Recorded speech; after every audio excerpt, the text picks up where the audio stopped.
Airplanes are not all that different from the tall blue police boxes out there. They just use psychology, design, and research to make you think it's totally bigger on the inside. Early jet airplanes like this 707 had interiors designed for comfort. But based on research, psychology, and design, today's airplanes consider comfort and a lot more. We visited Boeing's Customer Experience Center in Washington State to see how they conceptualize a space that's essentially a flying tube into something more. When you're flying in an airplane, one of the needs you have is really to be quite connected to the sky. And so there's many ways that you can have that manifest in your designs. That's Blake Emery. He's the director of differentiation strategy for Boeing. In the airplanes that we're creating now, we're moving the windows to a different place, we're making them larger. Doesn't really matter where you're sitting, you have access to a window, therefore you have connection to the sky. Something as simple as reminding people they're skybound makes people more comfortable. Surprisingly, even if you're afraid of flying.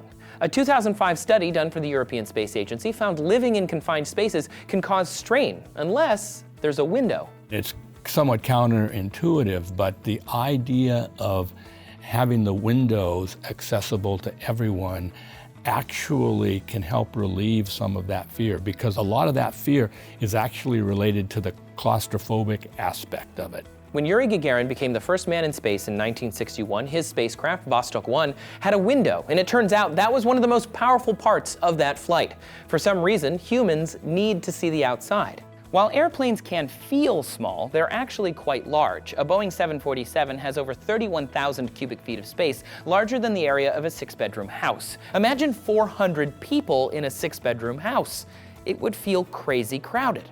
To make a space that size feel livable for hundreds of passengers involves a lot of psychological techniques, as Dr. Rochelle Ornan-Stone says. A lot of it has to do with perception. So something that I've been completely fascinated by is visual perception, so tricks of the eye, if you will. Dr. Ornan-Stone works in cabin experience at Boeing. She helps design the parts of the plane that people interact with. So she's always thinking about how we use the space in an airplane. We've looked at the correlation between satisfaction ratings of passengers with the width of the cabin at 50 inches above the floor. Why 50 inches? Because when you're seated in an airplane, your eye line is about 50 inches from the floor. So the engineers made that the widest part of the airplane's cabin. We also use light as a really interesting way of drawing the eye to the locations that we want people to look at. We think about all these subtle ways to affect emotion. Everyone appreciates a change of scenery once in a while, and when you're on a really long flight,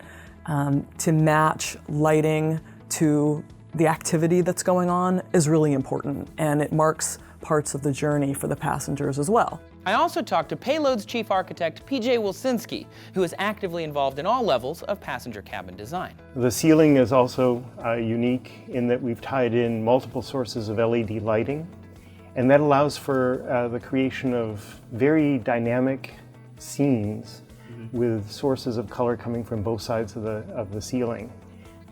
Creates a sense of spaciousness and really eases the journey in that you can create different scenes, whether it's a boarding scene, meal, transition into sleep, and most importantly, waking up. When you enter a confined space like an airplane cabin, engineers and designers use light and structure to draw your eye upward. But that's not all the lighting is for. They can actually make these colors do anything.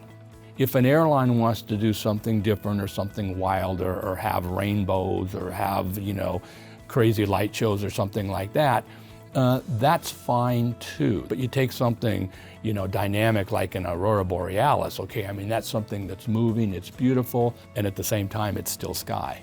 And these are just a few of their techniques. See those indentations around the windows? They draw the eye toward the window so you can see outside. It psychologically makes your brain feel the space is larger. They even designed the overhead bins to move up and get out of the way, adding to the visual space. You have all of the stuff up and out of the way, and you have this beautiful light that draws your eye up and above. We know that from perceptual research, a well-lit interior always looks more spacious. As airplanes get more efficient and can stay in the air longer, it's important to make the airplane feel even more comfortable. Even making see-through curtains and barriers can help you feel like you're in a bigger space.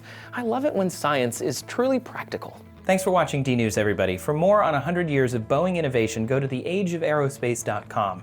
And if you want to know how they actually built these airplanes, we went to the factory. You can watch that video here. The tip of the wing creates these little vortices pushing up and down on the end of the wing, making it less efficient. So now you will see wings with this flipped up wing tip called a winglet, which keeps the air pressing up on the wing. Make sure you subscribe so you get all the episodes of D-News that we've got coming at you. Also, let us know down in the comments, what was your most memorable flight experience? Thanks for tuning in. We'll see you next time.